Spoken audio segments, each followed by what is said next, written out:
Ya partimos, parece que estamos en vivo. Hola, buenas tardes a todos los participantes. Vemos que se están conectando.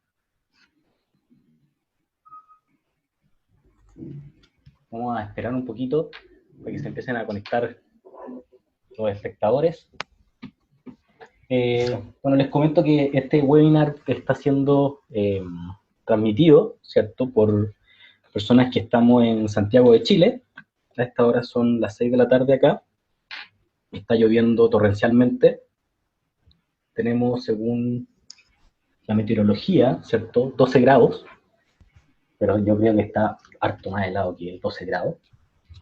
Y bueno, vamos a partir, ¿cierto?, con nuestro seminario. Hoy día vamos a hablar de astronomía en Chile, una ventana al universo, y tenemos tres invitados de lujo, extremadamente jóvenes, lo cual encuentro que es maravilloso, porque generalmente los panelistas no son tan jóvenes. Y vamos a empezar, bueno, tenemos primero a Maritza Soto, que creo que es la más joven de todas. Ella es licenciada en Ciencias con mención en Astronomía de la Universidad de Chile y ahora está cursando su doctorado en Astronomía en la misma casa de estudio. Su tema son los parámetros estelares y la detección de exoplanetas. Y recientemente fue noticia, creo que fue el año pasado, o el año pasado, cual descubrió un planeta y su investigación fue publicada por la Real Sociedad Astronómica de Londres. Además, yo tuve la oportunidad de conocerla en 2015, cuando fue premiada Los 100 Jóvenes Líderes, el premio que da la Adolfo Ibáñez con el Mercurio, en el cual yo también fui joven, pero estaba así como saliendo de los jóvenes, como que era el último año que yo podía postular. Así que ahí conocí a Maritza. Luego tenemos a nuestro amigo Roberto Muñoz. Roberto es director científico de la empresa chilena Metric Arts. Obtuvo su doctorado en astrofísica en la Universidad Católica de Chile y ha realizado tareas de investigación en las universidades de Princeton y Chicago. Se especializa en las áreas de procesamiento de imágenes y visión computacional y cuenta con una amplia experiencia en el procesamiento y análisis de grandes volúmenes de datos, lo que llamamos ahora el gran Big Data, ¿cierto? Uno de los hitos en su historia, que recientemente fue electo vicepresidente de la Asociación Nacional de Investigadores en Posgrado. Así que ahí podemos hincarle el diente en algunas cosas más políticas, diría yo. Y finalmente tenemos a Néstor, ¿cierto?, nuestra estrella de la radio, quien es estudiante en posgrado, ¿cierto?, de la Universidad Católica de Chile y parte del Instituto Milenio de Astrofísica, el MAS, o TAS, ¿cómo se llama? MAS. Más. Sus principales intereses de investigación son también solo exoplanetas, al igual que Maritza, pero él va desde la detección y caracterización hasta cómo se forman y de qué están hechos. También es un gran entusiasta de la estadística y en la escritura de códigos. Ha participado en una amplia gama de proyectos de actividades relacionadas con enseñanza y difusión de la ciencia y la astronomía, siendo panelista de Dimensión Futuro en Radio Futuro FM. Ya, entonces vamos a partir con Maritza. En los controles tenemos a José Arias Bustamante, ¿cierto? Él está, el único que está fuera de Chile en este minuto, en British Columbia, en Vancouver. Es mucho más temprano que acá, ¿cierto? Son las 3 de la tarde y están entrando a pleno verano, así que debe estar súper rico en Vancouver. Vancouver es como Viña del Mar, ¿eh? O, claro, como Viña del Mar o Valdivia, así que es súper agradable. Y yo voy a ser el moderador, ¿cierto? Fernando Valiente, académico de la Universidad de Chile, programa de virología, así que voy a aprender mucha astronomía, no tengo mucha idea de lo que hablan nuestros panelistas hoy día. Y director de Más Ciencia para Chile. Así que partimos con Maritza. Hola Maritza, te doy el pase. Hola, ¿me escuchan bien? Súper bien. Perfecto. Entonces, bueno, de nuevo me presento, soy Maritza Soto, soy una estudiante de doctorado de la Universidad de Chile y mi tema de investigación son más que nada los exoplanetas y caracterización de estrellas. Y como ese es mi tema de expertise, por decirlo, decidí hablar sobre los exoplanetas desde Chile. Entonces, más que nada voy a hablar sobre los telescopios, los observatorios que hay en Chile que están dedicados o son muy utilizados para el descubrimiento de exoplanetas. Siguiente. Bueno, este es un lindo diagrama que muestra muchos de los exoplanetas que han sido descubiertos hasta ahora. Incluso esto ya está, ni siquiera está actualizado, y es mucho más grande de lo que ven aquí. Es un póster bastante grande, pero no había espacio en la pantalla para ponerlo. Siguiente. Entonces, de los exoplanetas ya han pasado un poco más de 20 años desde que fue descubierto el primer exoplaneta orbitando a una estrella parecida al Sol, y ya hasta el momento hay más de 3.000 planetas que han sido confirmados y muchísimos más candidatos, o sea, planetas que todavía se cree que son planetas, pero todavía no han podido ser confirmados, todavía podrían ser otra cosa. Siguiente. Entonces, una pequeña introducción sobre cómo se detectan los exoplanetas. Hay muchos métodos, pero hay dos que son los que principalmente se utilizan desde Chile. Siguiente. Bueno, esto es un video, si puedes ponerlo. Ya. El primero es el método del tránsito, que es el método más simple, por decirlo así. Así se ve, uno observa una estrella, y lo que uno trata de observar es cómo baja la intensidad de la luz de la estrella cuando el planeta pasa encima por el frente de esta estrella. Nosotros tenemos que usar estos otros métodos indirectos para detectar planetas, porque los planetas son muy pequeños y son muy poco brillantes. Entonces no los podemos ver a simple vista por un telescopio. Entonces tenemos que estudiar la estrella. Este es uno de los métodos para estudiar esta estrella, con el método del tránsito, y es el método que hasta el momento ha descubierto por el cual se ha descubierto la mayor cantidad de exoplanetas. Siguiente. Y después está el método de la velocidad radial, que consiste en estudiar el movimiento de la estrella producto de un planeta. Como se ve en la gráfica, cuando un planeta orbita una estrella, no solamente se mueve el planeta, sino que la estrella también se mueve. Y resulta que cuando la estrella se mueve, nosotros vemos cambios en la luz que llega a nosotros desde la estrella. La luz se vuelve más roja a medida que la estrella se aleja de nosotros, y se vuelve más azul a medida que la estrella se acerca. Y si nosotros vemos este cambio de una manera periódica, podemos inferir que hay algo que está orbitando a esta estrella y está haciendo que se mueva. Y podemos de esa manera inferir que hay un planeta o un objeto de una masa dada que hace que la estrella se mueva. Siguiente. Entonces, ¿qué papel juega Chile en la detección de exoplanetas? Siguiente. Resulta que en Chile se encuentran algunos de los mejores telescopios e instrumentos que se usan hoy en día por la comunidad astronómica mundial para la detección de exoplanetas. Y ahora voy a mencionar solamente algunos de los que hay, y solamente los que usan para la detección de exoplanetas. Hay muchos otros que se estudian que son para el estudio de estos planetas y de tratar de inferir la composición. Yo solamente me voy a enfocar en la detección. Siguiente. Primero, uno de los más importantes es HARPS. ¿Qué es HARPS? HARPS es un espectrógrafo. Lo que hacen los espectrógrafos es que miden el espectro de la luz de una estrella. O sea, cómo cambia la energía y la cantidad de luz que nos llega de esta estrella dependiendo de la longitud de onda, o sea, del tipo de luz que nos llega. Entonces, lo que nosotros, con estos espectrógrafos, lo que se puede medir es cómo cambia la luz a medida que la estrella se mueve. Por lo tanto, lo que se utilizan para detectar planetas utilizando el método de la velocidad radial.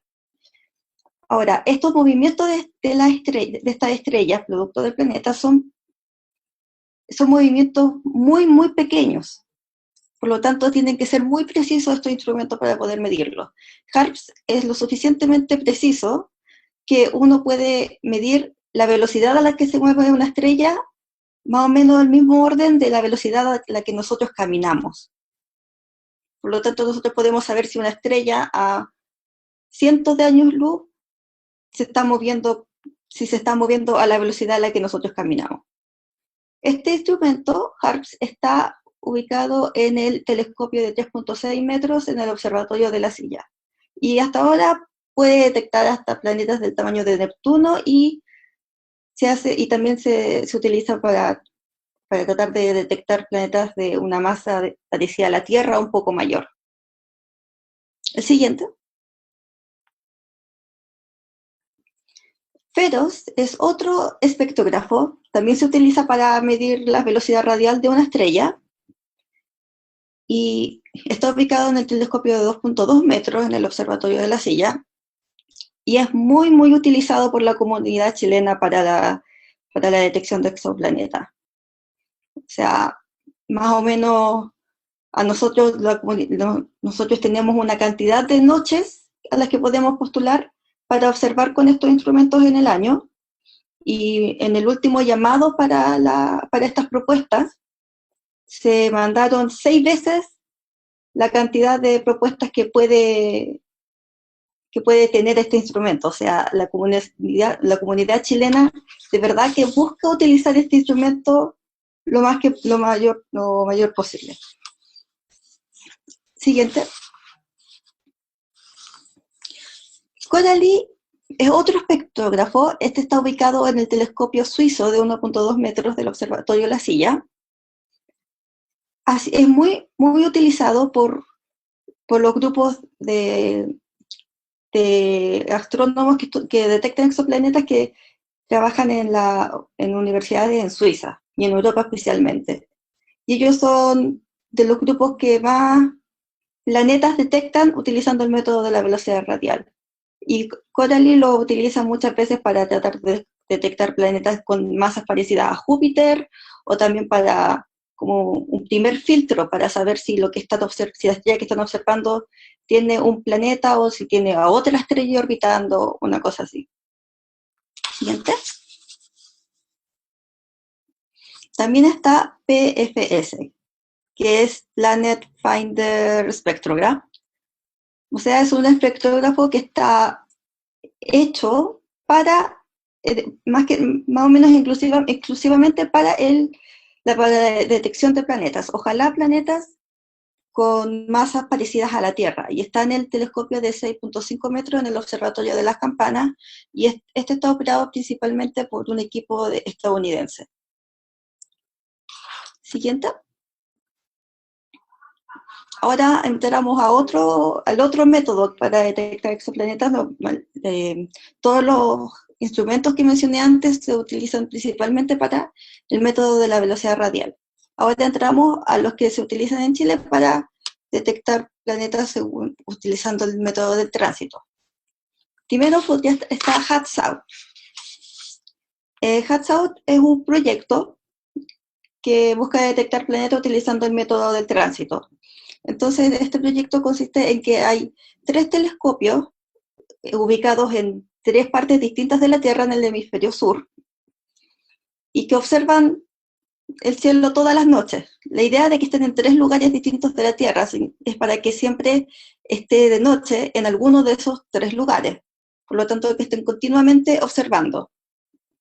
El que está ubicado en Chile está en el Observatorio Las Campanas. Y bueno, esa es una imagen de cómo son los telescopios.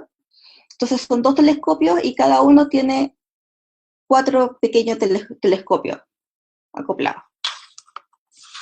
Siguiente. También está NGTS, que es también un proyecto dedicado a la detección de planetas utilizando el método del tránsito. Consiste en 12 pequeños telescopios ubicados en el Observatorio Paranal, y observan el cielo todas las noches y obtienen imágenes cada pocos segundos, y con esas imágenes esperan ver qué pasa esto de que la luz de la estrella baje de intensidad de una manera periódica, para que es lo que nos dice que podría haber un planeta. Y está diseñado principalmente para la detección de planetas con tamaños parecidos a Neptuno o tamaños terrestres. Siguiente. Y también está TRAPPIST-SOUT. Bueno, este telescopio se hizo bastante famoso porque aquí vinieron las observaciones que se utilizaron para descubrir al sistema planetario TRAPPIST-1. Salió mucho en las noticias hace muy pocos meses porque es un sistema planetario. El TRAPPIST-1 es una estrella enana roja, una estrella mucho más pequeña que nuestro Sol y mucho más fría, y se descubrió que tiene 7 planetas orbitando, que hay 7 planetas orbitando esta estrella. Y de esos 7 planetas, por lo menos 5 tienen tamaños similares a la Tierra, y creo que unos 3 están en lo que se llama la zona habitable, o sea, en la zona del sistema en la que podría haber agua en estado líquido, si es que el planeta tiene una atmósfera que lo permita. Y este telescopio también está ubicado en el Observatorio de la Silla, y bueno, hasta ahora TRAPPIST-1 es el primer planeta que ha salido de este proyecto, pero van a haber muchos más en el futuro. Y siguiente. Y bueno, y este es un instrumento que todavía no está disponible para que nosotros los utilicemos, pero va a ser un espectrógrafo de muy alta resolución. Este se va a utilizar para detectar planetas utilizando el método de la velocidad radial. Va a estar ubicado en el VLT, el Very Large Telescope, en el Observatorio Paranal, por lo tanto podría utilizar la luz recolectada desde uno de los telescopios de Paranal o de los 4 telescopios al mismo tiempo, y podría detectar planetas con masas similares a la terrestre. Esto debería empezar a funcionar, creo que a finales de este año, principios del próximo año. Así que estamos ahí pendientes de que lo podamos utilizar. Siguiente. Bueno, y finalmente una pequeña conclusión de que la mayor parte de los telescopios que se utilizan para la detección de planetas están en Chile, y por ser astrónomos nosotros, trabajando en una institución chilena, tenemos el derecho de utilizar el 10% de las noches en todos estos telescopios. Algunos de estos telescopios no están disponibles para otros astrónomos en otros países. Por ejemplo, el telescopio suizo, que tiene a Coralie. Ese tiene un uso exclusivo, casi solamente exclusivo de la Universidad de Ginebra y otras universidades en Europa. Pero como está en Chile, nosotros tenemos derecho a utilizarlo por lo menos el 10% de las noches, en todo el año. Por lo tanto, nosotros los chilenos estamos muy involucrados en todo lo que es la detección de los exoplanetas y tenemos la suerte de poder tener acceso a estos grandes telescopios. Y termina mi presentación con eso. Gracias. Muchas gracias, Maritza, muy educativa la presentación. Ahora continuamos con Roberto. Antes de darle el paso a Roberto, quiero recordarles que en el chat que tenemos de webinar, ustedes pueden dejar sus preguntas, las cuales vamos a ir contestando al final, o pueden ir contestándose entre medio de las siguientes presentaciones que vienen. Y también estamos en el Facebook de Redisec con la presentación en vivo, donde también pueden ir dejando sus preguntas. Así que, Roberto, bienvenido, te doy el paso.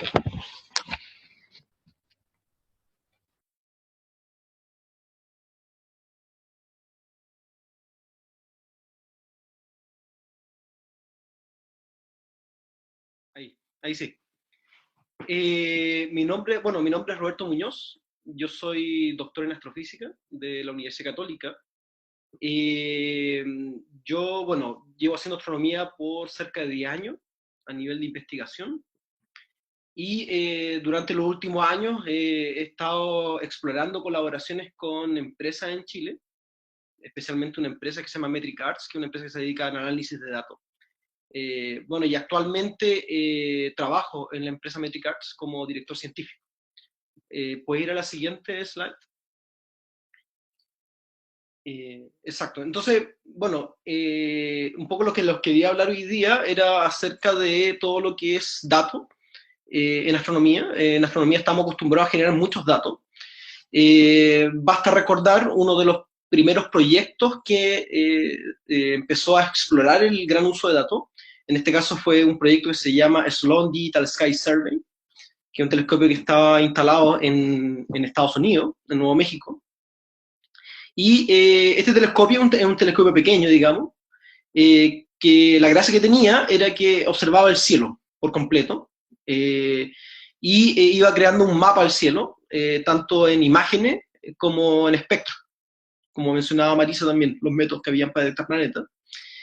Y este telescopio es antiguo, estamos hablando del año 98, en el año 98 los computadores eran mucho más lentos, la capacidad de almacenamiento era mucho más baja a la que tenemos hoy en día. Y solo para que lo tengan como referencia, ese telescopio llenaba un disco duro en 25 minutos. Entonces, imagínense la cantidad de discos que usaban, y efectivamente habían el equipo, digamos, científico y el equipo de ingenieros que estaba atrás del telescopio tuvo grandes dolores de cabeza para tanto observar como analizar datos. Como referencia, ahí puse el número de fuentes que generó este telescopio, estamos hablando de 500 millones de fuentes, ¿ya? Que es bestial. Digamos, aquí dice una tabla Excel con 500 millones de líneas, ese es como el nivel de datos. Vamos a la siguiente slide. Entonces, bueno, en Chile nosotros también generamos muchos datos en astronomía, tenemos muchos telescopios, ¿cierto? Si ya se dice que el año 2020 vamos a lograr tener el 70% de la capacidad de observación a nivel mundial. Y sin ir más lejos, por ejemplo, Paranal genera 200 gigabytes de datos por noche, lo cual es bastante.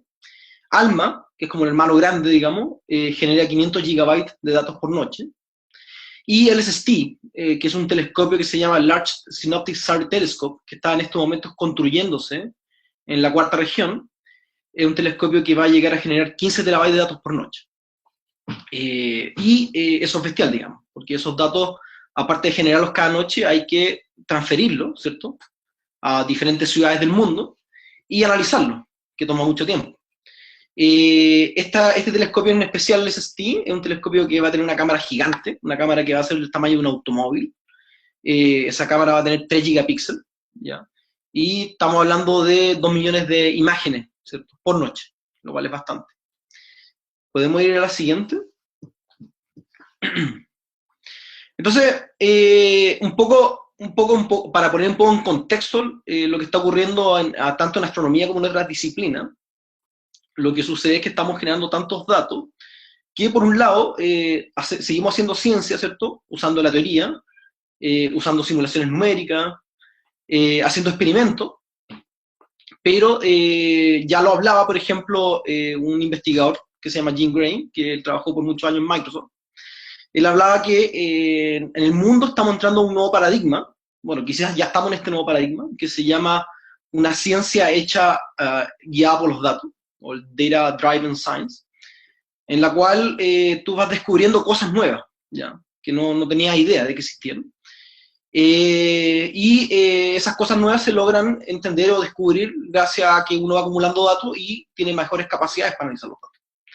Entonces aquí un poco lo que muestro es la típica imagen que uno saca del telescopio, que es la imagen que está como a la izquierda, que es como el dato crudo, y cuando uno la procesa, ya que es como la primera etapa que uno aplica en astronomía en general. Pescar una imagen, calibrarla de tal manera que como el fondo, que es ese color negro, sea lo más parejo, ¿ya? Y empiezan a aparecer estos círculos brillantes que en este caso son galaxias.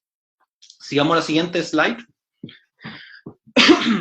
Entonces ahí viene el siguiente paso, que al final en astronomía lo hacemos mucho. Nosotros tomamos muchas imágenes, esas imágenes están en blanco y negro, y lo que uno busca es tratar de acumular la mayor cantidad de información, como le llaman filtros, digamos, y en este caso usamos filtros de diferentes colores, de tal manera que posteriormente podemos construir imágenes a color. Y estas imágenes a color son muy valiosas porque al final son imágenes que a su vez contienen más información que una imagen en blanco y negro.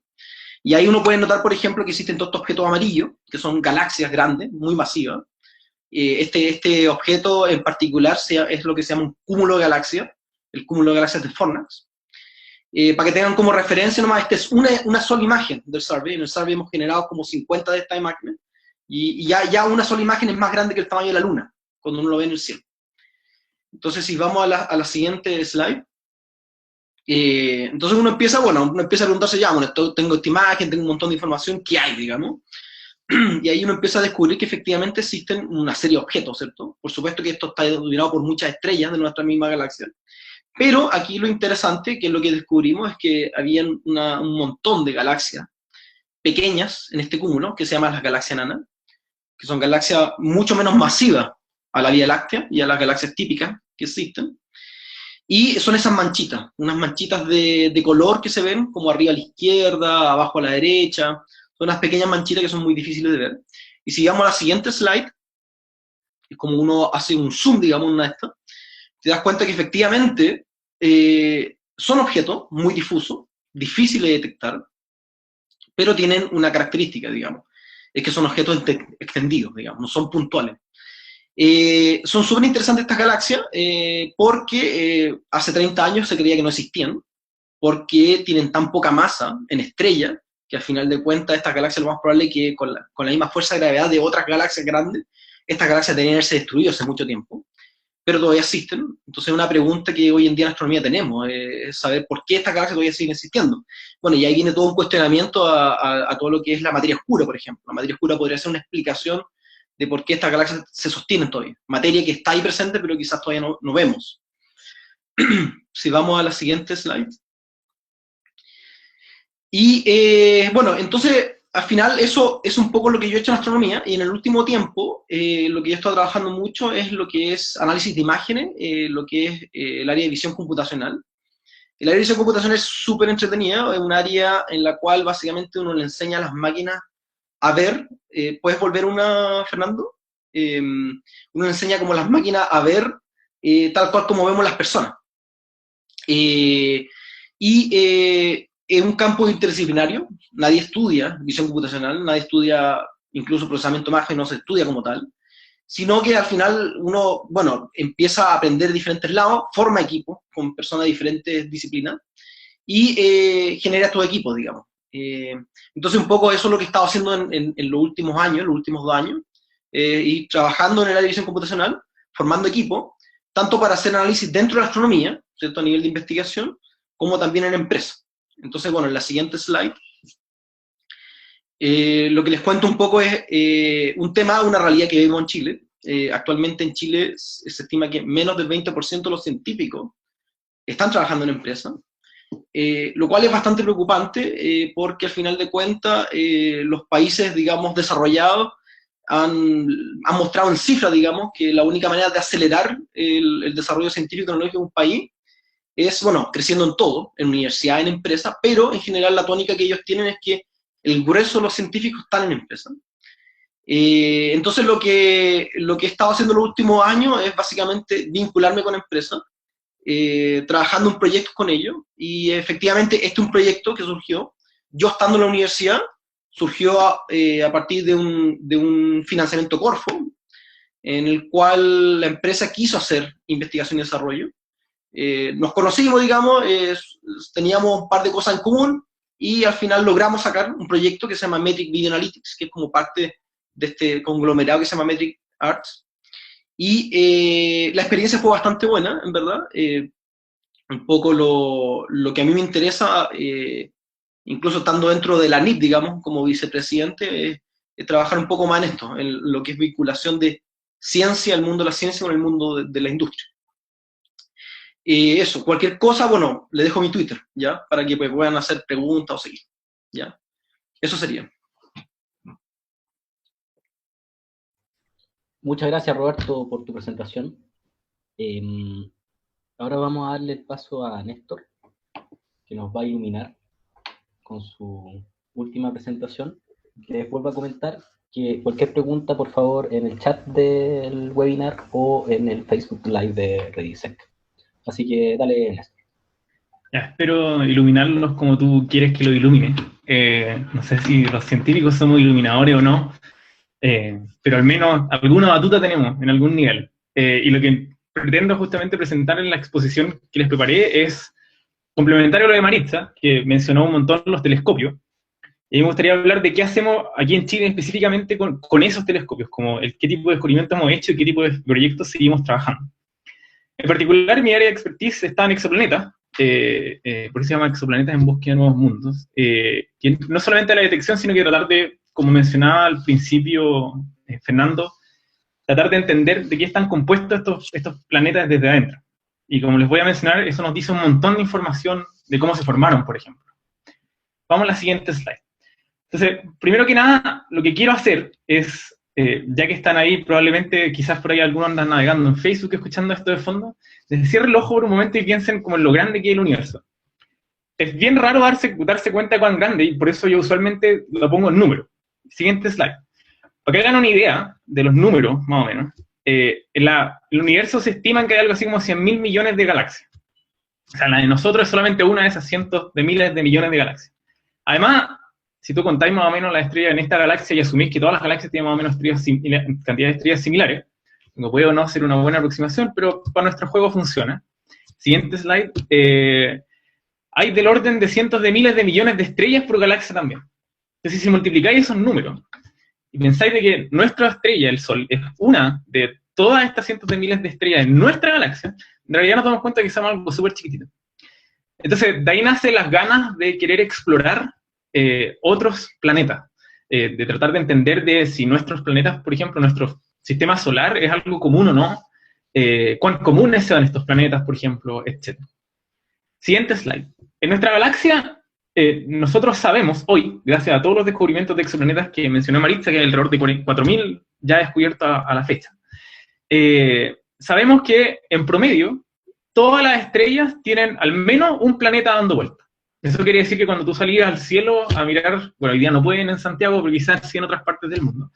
Si salías a mirar el cielo, eso quiere decir de que si agarráis una estrella al azar, es muy probablemente que esa estrella justamente tenga un planeta.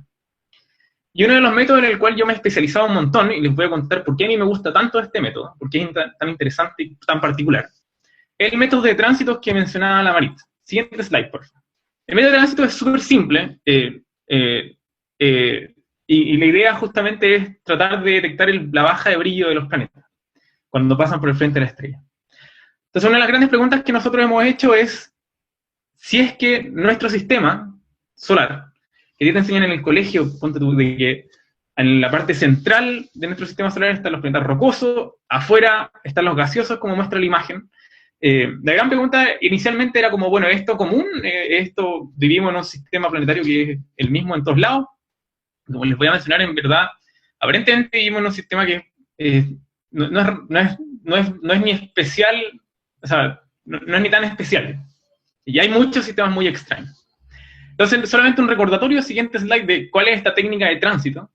Era bien simple, simplemente la idea es que estáis parados y tratáis de observar el brillo de una estrella y esperáis un rato hasta que eventualmente pasa un planeta por el frente. Entonces, el planeta cuando pasa bloquea parte de la luz. Y eso te da información, primero, sobre el tamaño del planeta. Mientras más grande el planeta, más luz te va a bloquear. Y segundo, si pasa periódicamente, te da información sobre cuál es el periodo del planeta. Y a través de leyes físicas tú podés determinar, por tanto, a qué distancia está de la estrella si conocís los parámetros de la estrella. Ahora, si lo pensáis un poco, es bien difícil encontrar planetas que transiten. Piensa que tienes que estar alineado la Tierra, tiene que estar alineado el planeta, y tiene que estar alineado la estrella en la cual orbita el planeta. Por lo tanto, la probabilidad de encontrar un planeta transitante es súper baja, de hecho.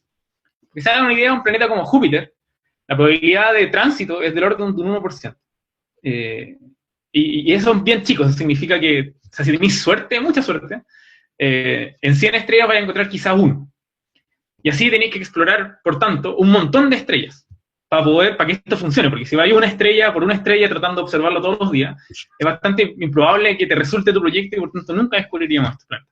Siguiente slide. Entonces, por eso es que nosotros estamos participando, en particular, gente acá católica, estamos participando en este proyecto HAT-SOUTH que mencionaba Maritza, que es súper interesante porque, primero que nada, son telescopios automatizados. En particular, aquí estoy mostrando una imagen de cómo se ve los telescopios HAT-SOUTH durante la noche. Esto fue tomado hace como un mes atrás, de hecho. Fue una misión de servicio que se hizo a los telescopios HAT-SOUTH para hacerle alguna mantención a la electrónica. Ahora, la gran gracia es que son telescopios automatizados, es decir, tú no tenés que estar todos los días pendiéndolos o ir a observar. O sea, estos están ahora, bueno, no sé si el clima estará muy bueno ahora, pero deberían estar, si es que el clima está bueno, abiertos. Solo detectan si es que el clima está bueno, solo detectan si es que hay mucha humedad, detectan cuando se acaba la noche, cuando empieza la noche, etc. Y como mencionaba Maritza, están todos sincronizados alrededor del mundo de tal manera de que podía obtener noche las 24 horas del día, porque tenéis noche en todos lados. Entonces, ¿por qué es tan importante eso? Porque eso nos permite encontrar planetas que tengan periodos más largos.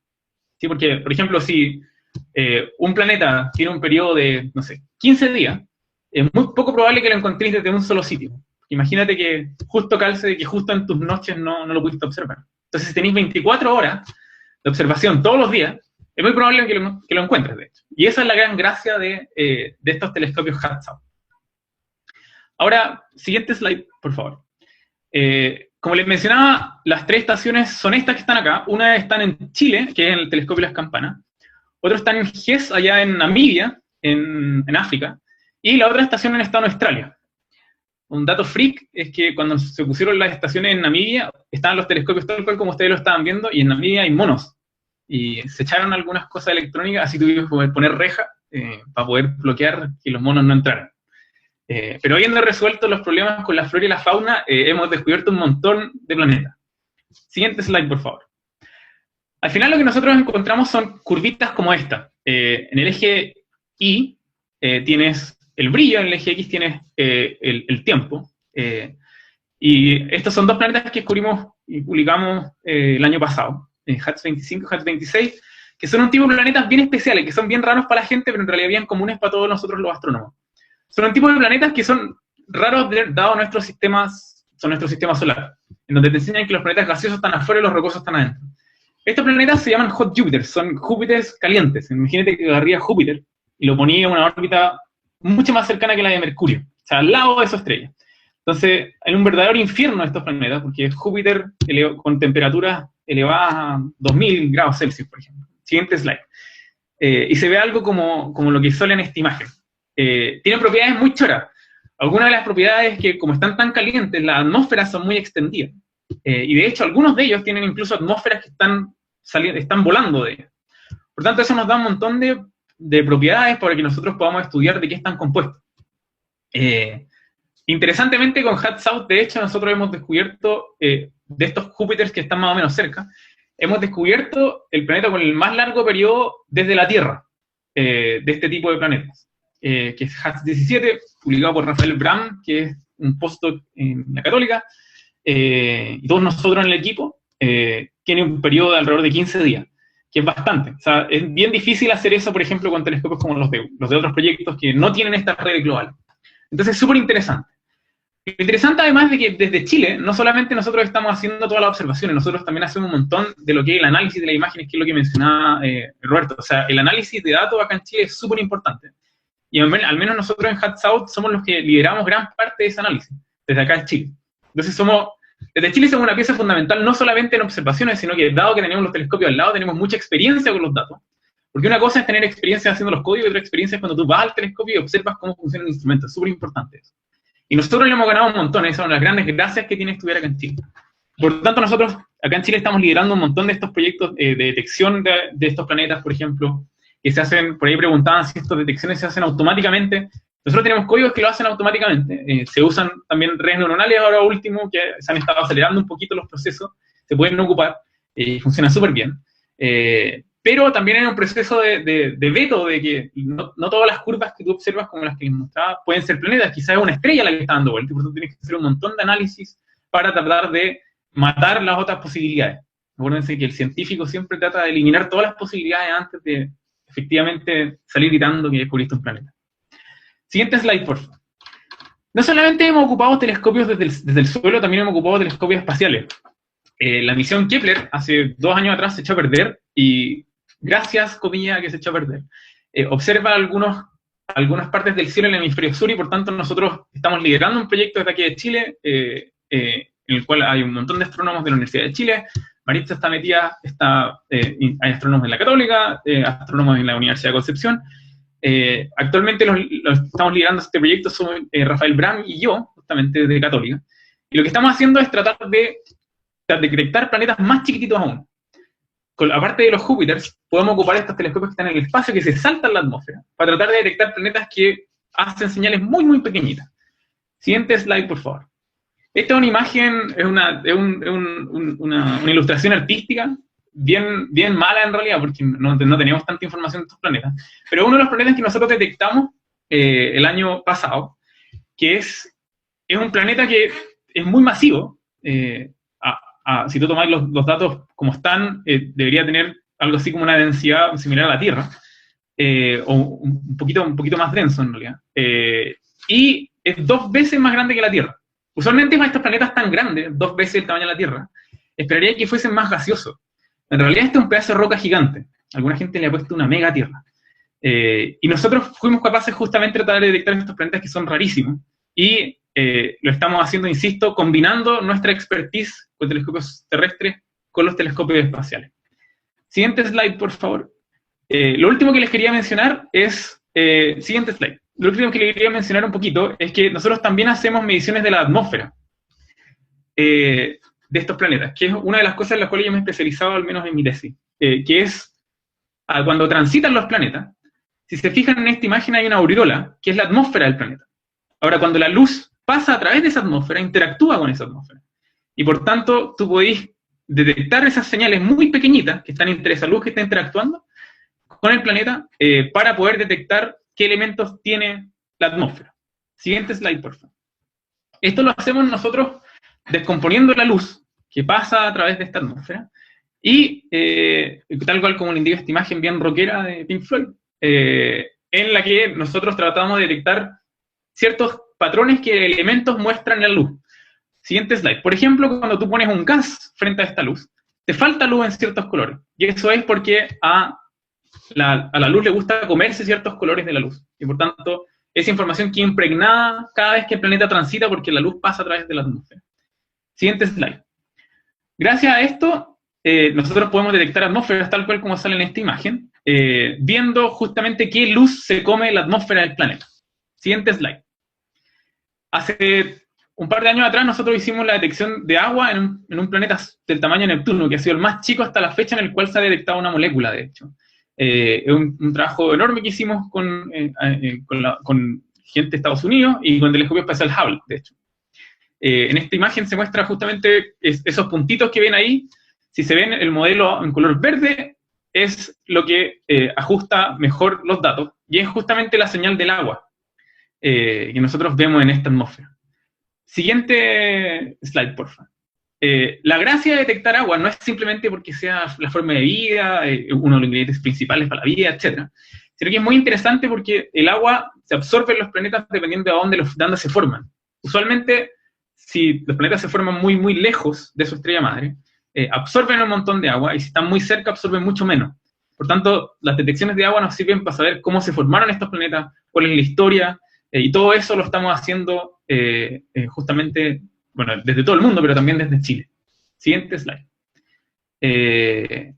Entonces, estamos haciendo ahora un montón de links entre cómo se forman los planetas, estas detecciones de atmósfera, y qué información hay en su atmósfera. Y ese es el principal trabajo que, al menos, yo estoy haciendo ahora, tratar de hacer todo el link, que es como el sueño del pibe que dicen para los astrónomos que trabajamos en Exoplaneta, tratar de unir toda la información de todos los lados, y ese es el futuro que se viene, al menos en esta área. Eso es lo que estamos tratando de hacer ahora con la tecnología disponible.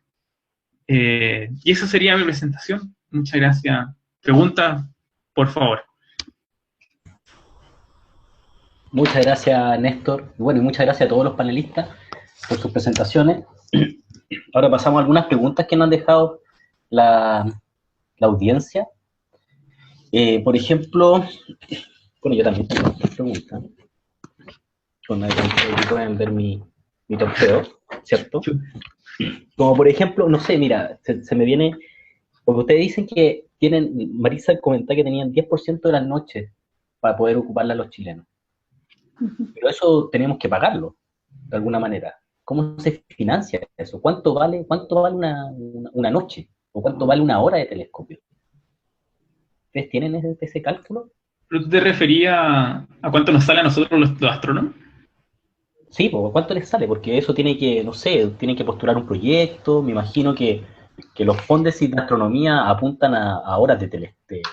O sea, no tanto, depende mucho. Por ejemplo, si uno va a observar telescopios de la ESO, por ejemplo, en el Observatorio de la Silla o en el Observatorio Paranal, normalmente nosotros lo que tenemos que pagar, si es que no utilizamos un telescopio de la ESO, a veces solamente el transporte. Ya, perfecto. Y de hecho, eso para nosotros los astrónomos chilenos es relativamente fácil, porque, o sea, barato. Piensa que alguien que viene a Estados Unidos tiene que pagarse el viaje para acá, son $1,000 mínimo, Ya. más la estadía. Y en el caso, por ejemplo, cuando cuando vas a la ESO, efectivamente tenés que pagar la estadía, pero en las campanas, por ejemplo, tú no pagas la estadía cuando es tiempo chileno. Entonces hay ciertas facilidades en ese sentido. Quizá el grosso del costo para los chilenos están los mismos investigadores, yo diría. Directo. Okay. Yo me atrevería a agregar todo eso, que el gran costo para nosotros no es verdad, no estamos invirtiendo grandes cantidades construyendo telescopios nosotros, a pesar de que hay esfuerzo efectivamente en construir telescopios e instrumentos. Yo creo que el tema principal es formación de capital humano, digamos, gente que haga investigación, y también por el tema análisis de datos, tú sí o sí necesitas máquinas, computadores, digamos. Entonces por ahí yo creo que va un poco más la inversión fuerte. Y de todas maneras, haciendo hincapié en lo que dijiste, de que no hemos estado haciendo mucho esfuerzo en construir telescopios, yo creo que se necesita. Hay muchos proyectos que necesitan su propio tiempo de telescopio. De hecho, los suizos han hecho, por ejemplo, la gran parte de la carrera científica basada en que tienen instrumentos precisísimos y que pueden ocupar gran parte del tiempo telescopio. O sea, eso es... Esos son telescopios que ellos hacen para una universidad, o sea... Claro, tener un telescopio en un observatorio justamente es gigante. O sea, ese tipo de inversiones yo creo que son súper importantes y ahora lo estamos haciendo. Dentro de este proyecto de HatSouth, por ejemplo, se construyó CHAT, que lo está liderando Andrés Jordán, en la Católica, que es un telescopio chileno. De hecho, se llama el Chilean Hungarian Automated Telescope, un telescopio chileno-húngaro, automatizado. Entonces, esos proyectos, hoy en día se está moviendo un poco en hacer proyectos especializados, y para esos proyectos especializados se necesita, por ejemplo, infraestructura de ese tipo. Es súper necesario. Vale. A ver, paso a otras preguntas. A ver, vamos a Facebook. Sí, una pregunta que yo tenía también. ¿Cuál es la diferencia entre un telescopio terrestre y uno espacial? Que uno está en el espacio y otro está en la Tierra. Perfecto. Pero en cosas técnicas... Es que no hay atmósfera. El problema de los telescopios terrestres es que la luz tiene que pasar por la atmósfera terrestre. Claro. Entonces hay un montón de luz que es absorbida, y la humedad molesta un poco. Hay un montón de otros efectos que genera la atmósfera cuando la luz pasa. En cambio, si observas desde el espacio, no tienes ese problema. No tienes una atmósfera que tienes que corregir en tus observaciones. ¿Y entonces cuál es la desventaja de no tener, no sé, plagado de telescopio en la atmósfera? ¿Plata? Es muy caro, es caro. Perfecto. Sí, o sea, cada uno de estos proyectos espaciales, imagínate que toma, no sé, como el orden de billones de repente para telescopios grandes de dólares. O sea, es una cantidad de plata impresionante comparado con otros proyectos que, en este caso, por ejemplo, el Kepler, que lo sacó la NASA, sale ese orden de magnitud gigante. O sea, imagínate aprobar esto en el Senado de Estados Unidos. Fue terrible. Casi lo cancelan muchas veces. Ya. Sí. Perfecto. Para Roberto, esta pregunta no sé de dónde me viene, pero dice, ¿cuánto campo disciplinario hay en el área? Multidisciplinario. Sí, multidisciplinario hay. Mira, una buena pregunta. Yo supongo que se refiere un poco al área de visión computacional. Es un área que en estos momentos, mira, las grandes empresas en el mundo hoy en día están invirtiendo grandes recursos en crear sistemas, ¿cierto?, inteligentes, lo que le llaman la inteligencia artificial, y la visión computacional cabe dentro de este esquema, digamos, porque al final de cuentas toda máquina necesita ver el entorno para poder reaccionar. Bueno, sin ir más lejos, por ejemplo, en este proyecto que estamos haciendo en la empresa, hay astrónomos, hay físicos, hay ingenieros en informática, hay ingenieros eléctricos, hay diseñadores web, digamos, hasta ese campo hemos llegado. Por supuesto que hay un tema también, que es que todos estos sistemas interactúan con las personas. Entonces hay toda una parte, un área que todavía no hemos explorado, que es todo lo que es interfaz de usuario, todo lo que es interacción, interfaces de interacción con personas, y al final de cuentas yo creo que ahí te abre un poco más el abanico a áreas más de humanidades o ciencias sociales. ya, que es un tema que en estos momentos no hemos explorado, pero yo considero que sí es importante.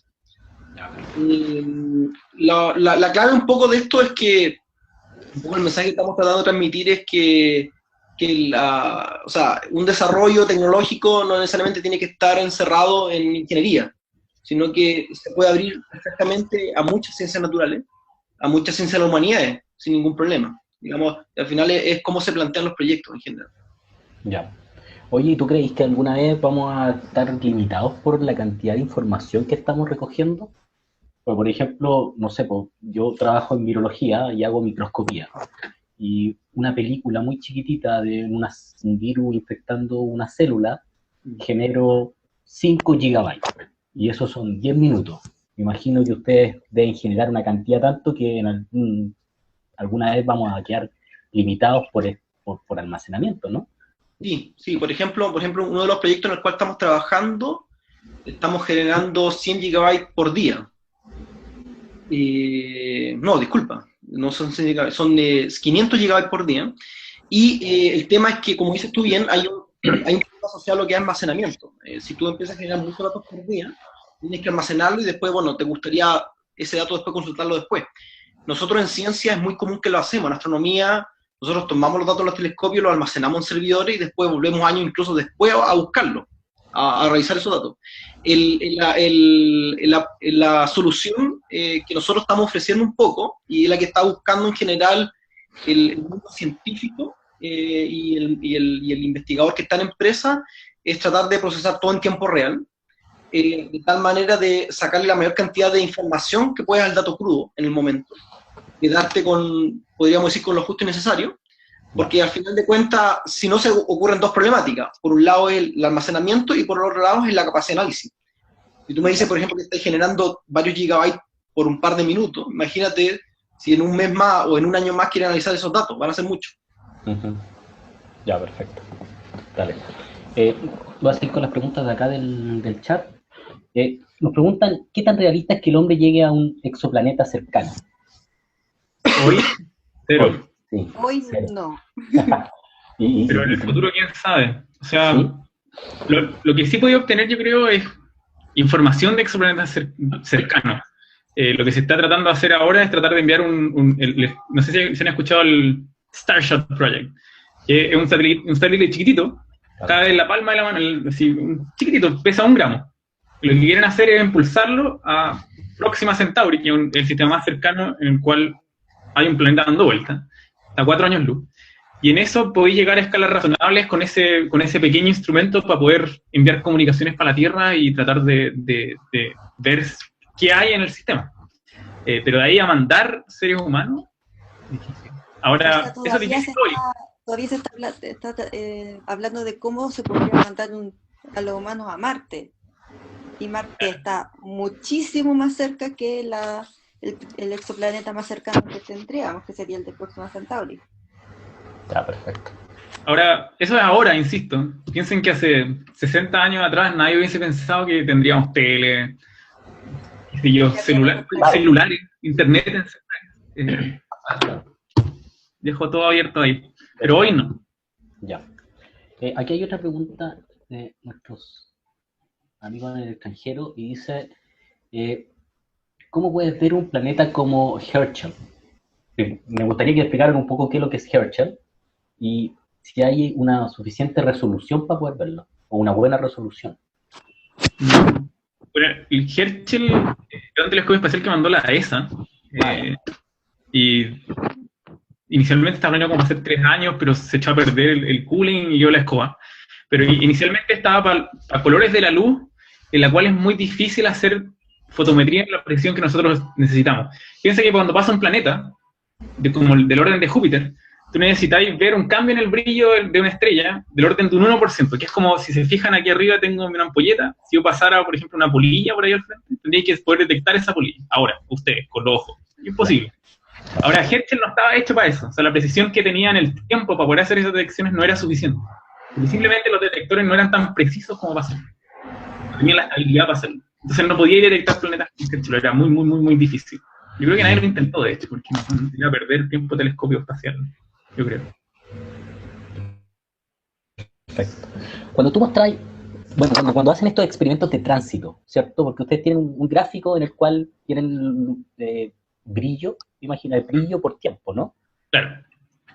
Ese tiempo, ¿cuánto es? ¿Cuánto es ese tiempo? La cadencia, se llama cadencia, eso le decimos nosotros. Ya, cadencia. Puede ser...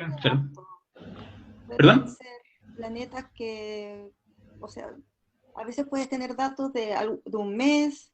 Si quieres buscar un planeta que tiene una órbita muy grande, necesitas tiempo, años o meses para poder detectarlos. Todo depende de cuánto tiempo observas. Si quieres detectar un planeta que tenga una órbita de un año, necesitas datos de un año o más. Si tienes datos de un mes, no vas a detectar nada. Ahora, sí. Quizás tiene que estar un año ahí, tiene que estar un año dirigido en ese punto en específico. Claro, solo para algo así. Lo que pasa es que, por ejemplo, el único telescopio espacial que pudo hacer algo similar fue Kepler.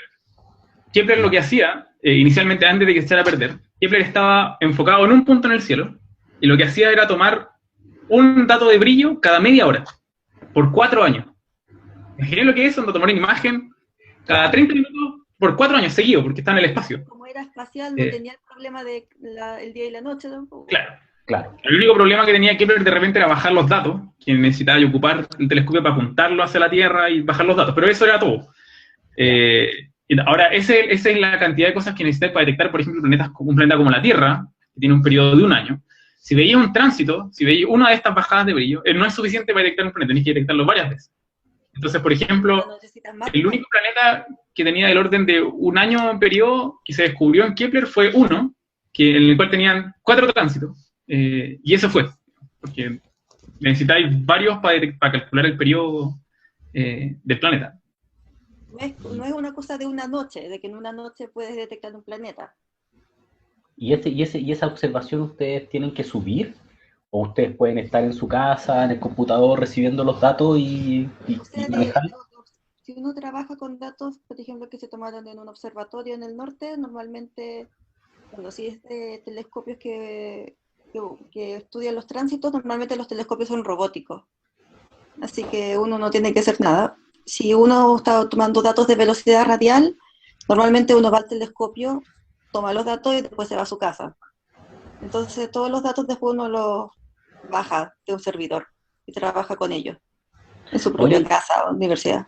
Ya. ¿Y ustedes tienen, no sé, me imagino, tienen cursos así como de ingeniería de telescopios? Así como del funcionamiento del equipo. Lo intentan, por lo menos yo tuve clases en las que me intentaron explicar, creo que lo entendí, pero ya no me acuerdo mucho. ¿Pero tú te referís como a la electrónica? O sea, como al funcionamiento, porque, bueno, yo también trabajo en laboratorio y tengo un montón de equipos. Básicamente uno de repente pone la placa y recibe el dato crudo que te entrega el equipo. Pero si le echa a perder el equipo o tenéis que manipularlo para tener ciertas condiciones que necesitáis para tu experimento, y tenéis que entrar tenemos datos. Sí, hay cursos como de astronomía observacional en que te enseñan cuál es el procesamiento que necesitan tus datos, cómo se obtienen tus datos, tipo de telescopio, que es las calibraciones que tú necesitas tener para poder procesar bien tus datos. Ya, eso perfecto. Sí lo tenemos. De hecho, en Católica, de hecho, hay un electivo que es electivo para astrónomos, que es instrumentación astronómica. Básicamente tenéis que seguir todo el instrumento y tenéis que ser capaz de explicar exactamente cómo funciona, o sea, un espectrógrafo, una cámara CCD. Y a mí eso me ha sido súper útil en particular porque de repente he subido a HatSAU de repente y falla algo en la electrónica y tenéis que saber qué pasó, digamos. Claro, porque si no perdí el tiempo de subida que tuviste. Exacto. O sea, una noche de pérdida de HatSAU, o sea, te puedes perder un planeta, monte tú. Claro. Entonces es muy importante. Y por eso siempre hay misiones para allá para hacer ese tipo de cosas y al menos nosotros estamos entrenados para eso. O al menos para aprender a hacerlo. Ya, vale. Oye, y ahí, a Roberto, ¿hay algún servicio cloud así para procesar datos o tienen que ser data center propios en cada caso? Mira, en astronomía hay grupos de investigación en universidades que han inventado servicios web en la cual tú puedes subir imágenes, datos, resuelven problemáticas en astronomía. Si uno ya se pone en un contexto más como productivo, que es como generar muchos datos durante la noche, hoy por hoy todavía nosotros, al menos en la astronomía, seguimos usando nuestros propios data centers, están en la universidad, o sea, sin ir más lejos, acá en Chile, el data center más grande dedicado solamente a astronomía está en la Universidad Católica, y también existe el Gran Data Center de Chile, que es el NLHPC, que es una cosa que se comparte entre muchas disciplinas.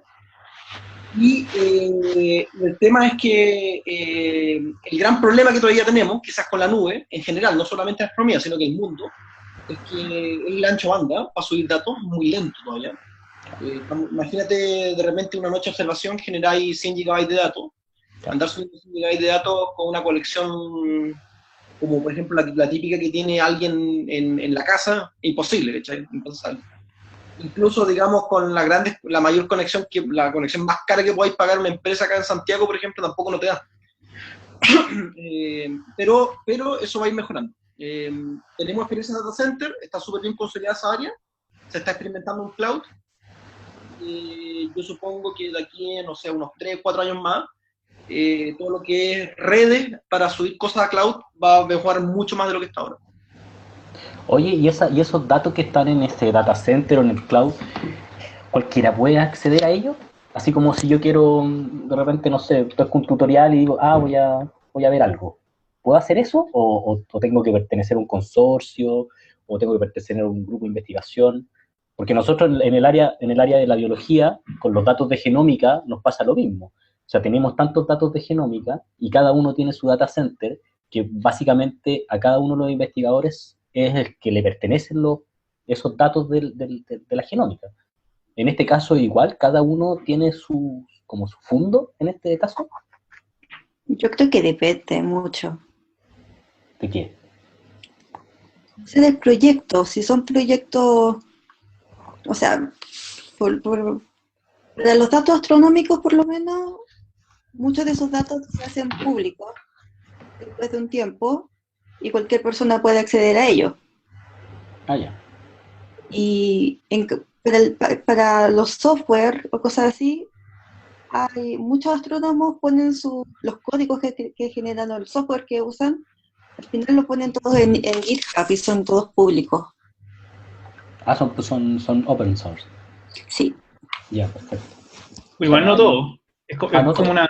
eso está haciendo ahora, bueno, gente como Roberto, Maritza, yo, somos como la generación que está empezando a hacer eso.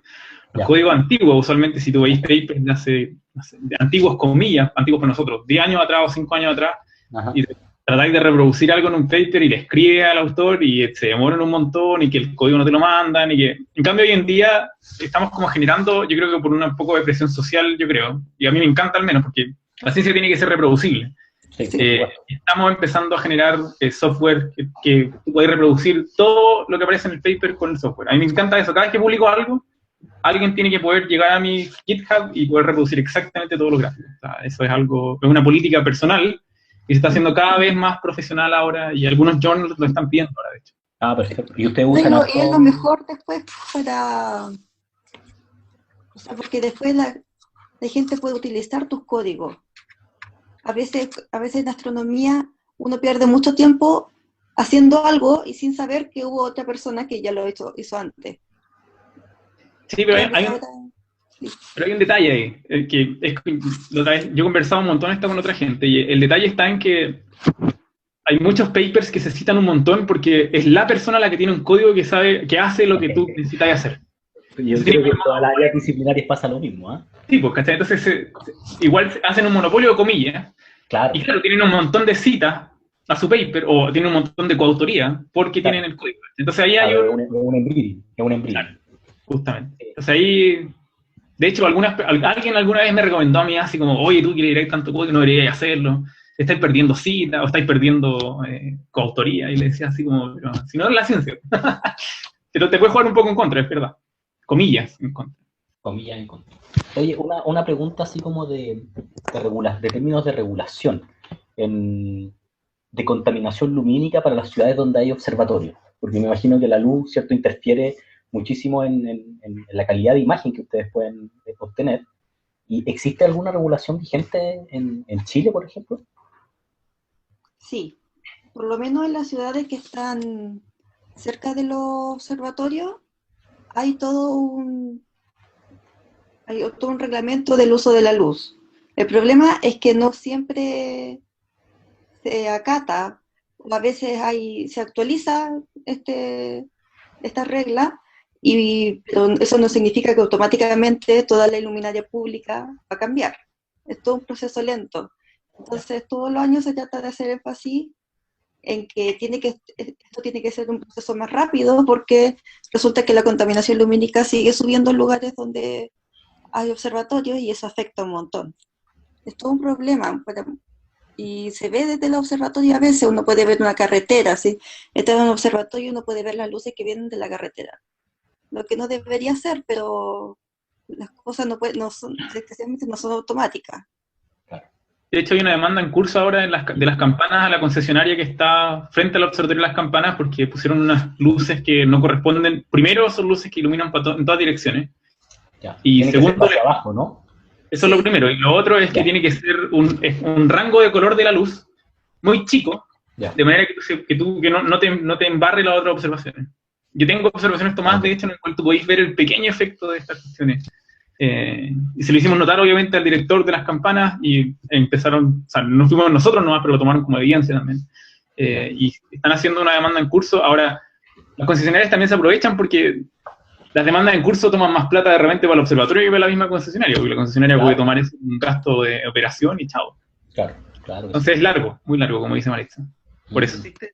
En el mundo existe una asociación internacional que busca preservar los cielos oscuros, e incluso en el año 2015 se declaró en Chile el primer santuario internacional de cielos oscuros, que está en el Valle del Elqui. Se llama Santuario de Gabriela Mistral, se llama.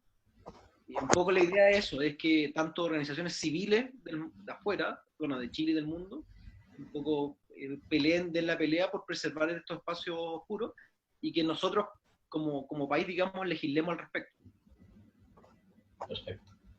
Oye, tomando un poco eso de cómo interfiere la luz en las imágenes, porque me imagino que, bueno, es una cantidad de imágenes que uno tiene que después poner en un software, ¿cierto? Y poder verlas todas juntas. Y tú mostrabas, y Roberto mostraba que había muchos puntos de diferentes colores, cosas difusas. ¿Y cuándo yo tengo la certeza de que eso es algo real y cuándo es algo irreal? Sí, pues, es una buena pregunta. Hay señales espurias, por ejemplo, que parecen ser reales y están metidas. Bueno, a Néstor debe pasarle harto con Búsqueda de Planeta, ¿sí? Y eso es como, en el campo de la ciencia, nosotros usamos un término que se llama señal a ruido, que es básicamente cuán fuerte es la señal del objeto, cuánto brilla el objeto comparado con el ruido del ambiente. Y a veces, por ejemplo, el objeto es muy débil y el ruido del ambiente es fuerte, entonces no se ve el objeto. Es un tema no menor.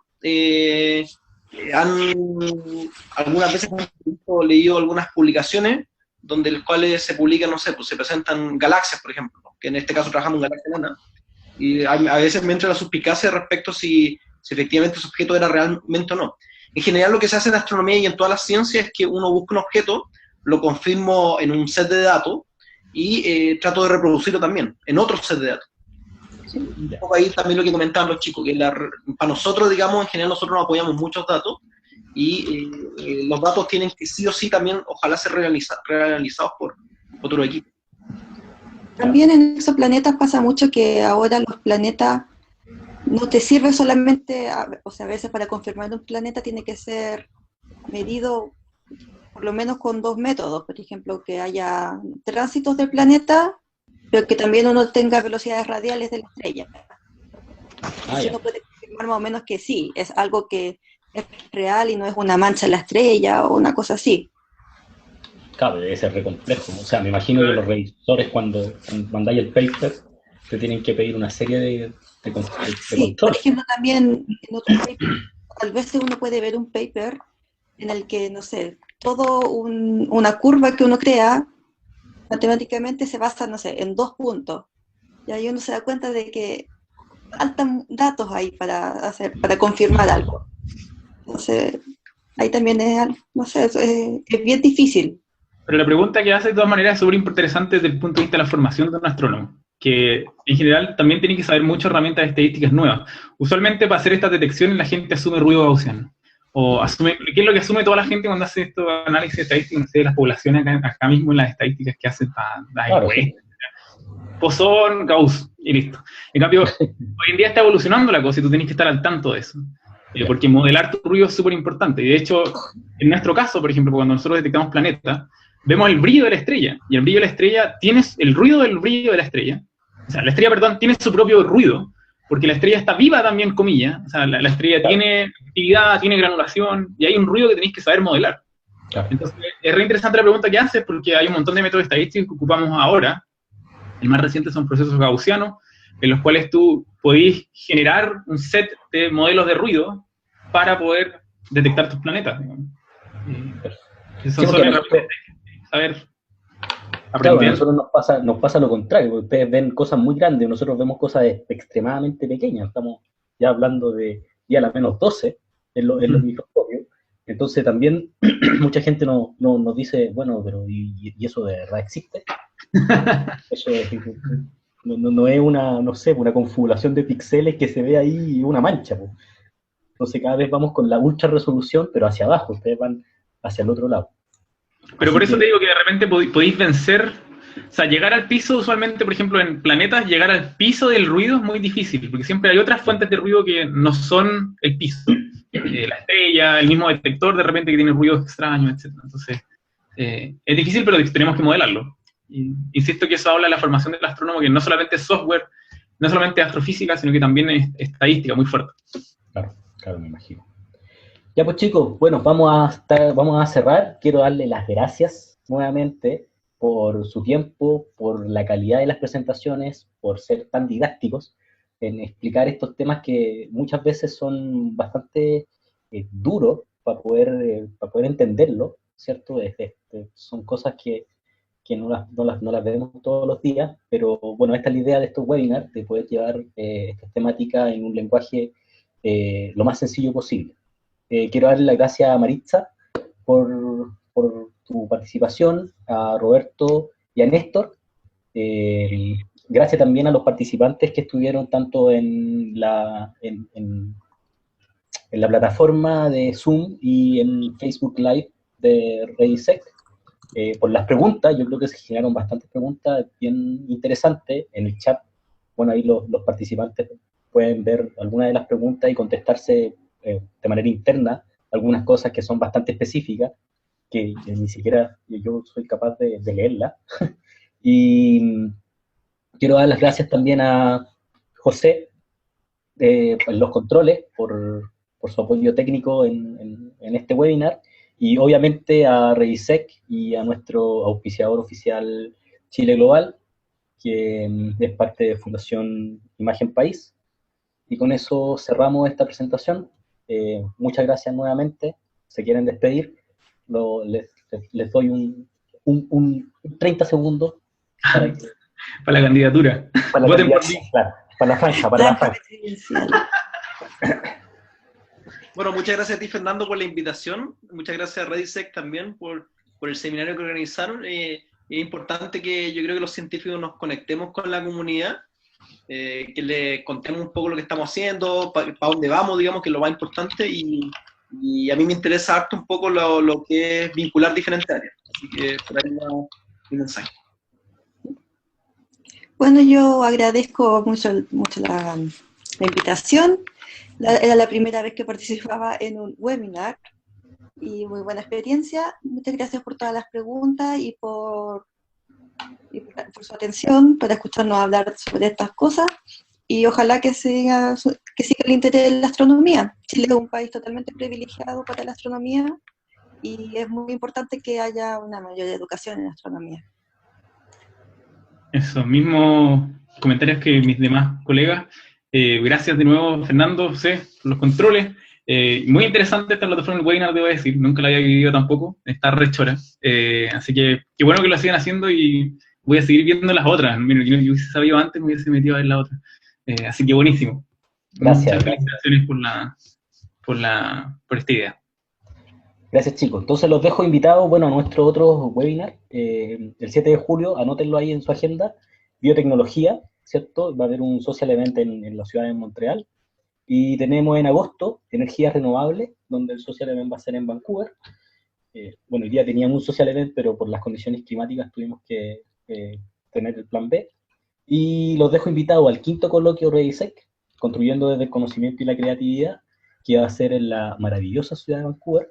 Como ya les dije, si tenemos a Chile, Vancouver puede ser, para que no se enojen, como Viña del Mar o Valdivia, ¿ya? O la que les guste más.